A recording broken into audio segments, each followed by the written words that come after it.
Crying girl slipped a biker a note at the cafeteria. What he read made him call the whole club.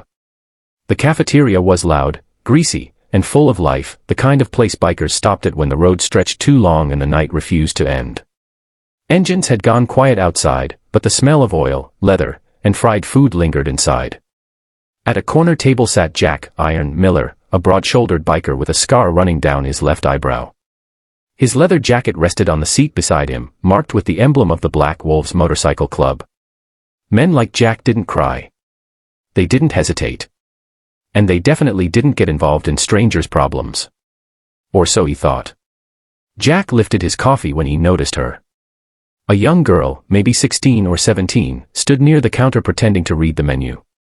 Her hoodie sleeves were pulled over her hands. Her hair was messy, her eyes red and swollen.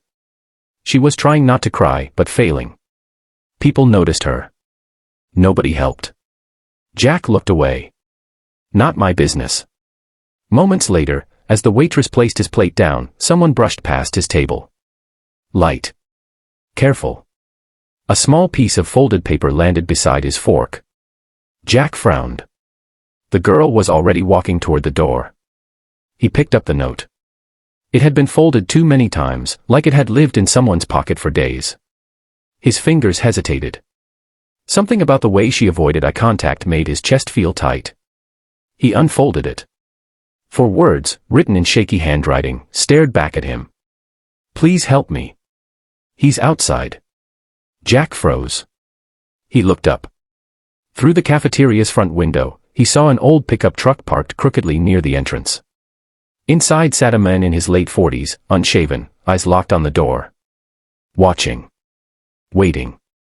Jack's jaw tightened. Memories he'd buried deep clawed their way up, nights he wished someone had helped him. He stood. The girl was just stepping outside. Jack moved fast, blocking her path gently with one arm. Hey, he said softly, lowering his voice. You dropped this. He held up the note. Her face drained of color. I'm sorry, she whispered. I didn't know who else to ask. Jack glanced at the truck again. The men inside shifted, clearly irritated. Is that him? Jack asked. She nodded. My stepfather, she said. He brought me here to make me quit school. He says I'm coming with him tonight. Somewhere far.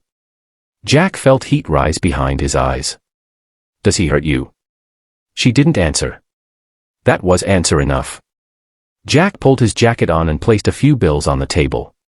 Wait here, he said calmly. Don't move. He walked outside.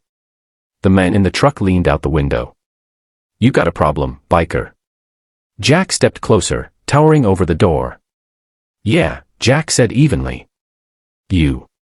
The men laughed nervously. She's my kid. Mind your business. Jack leaned down, voice low and deadly calm. She asked for help. That makes it my business. The man's smile vanished. His hand moved toward something inside the truck. Jack didn't flinch. Instead, he tapped his phone once. A single group message was sent. Black Wolves. Cafeteria off Route 9. Now. The men scoffed. You think your little biker friends scare me? Jack smiled for the first time. You've got no idea. Within 10 minutes, the sound came. Engines. Dozens of them.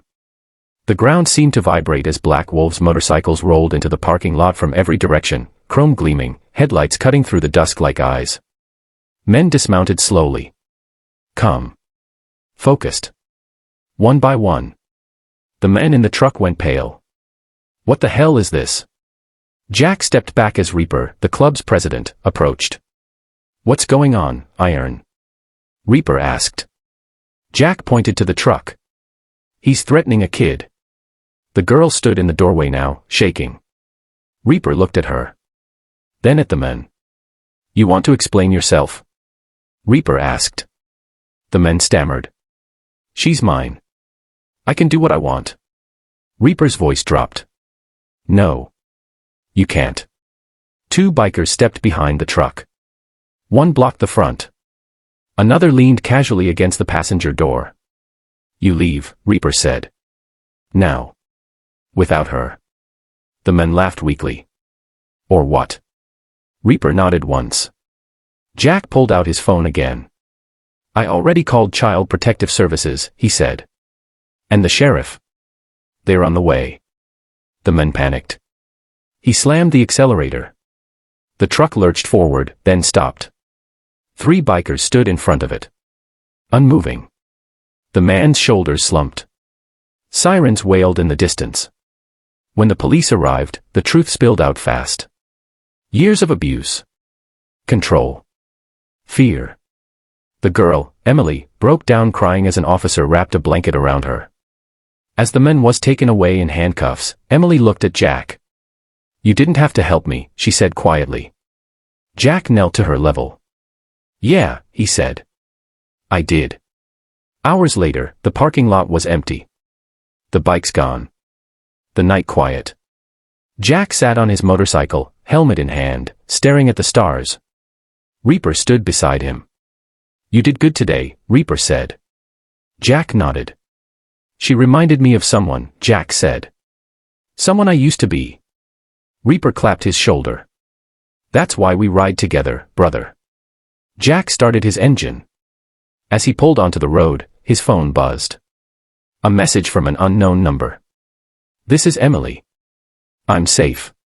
Thank you for seeing me. Jack smiled. The road stretched ahead, dark, endless, free. And for the first time in years, it felt like he was riding toward something, not away from it.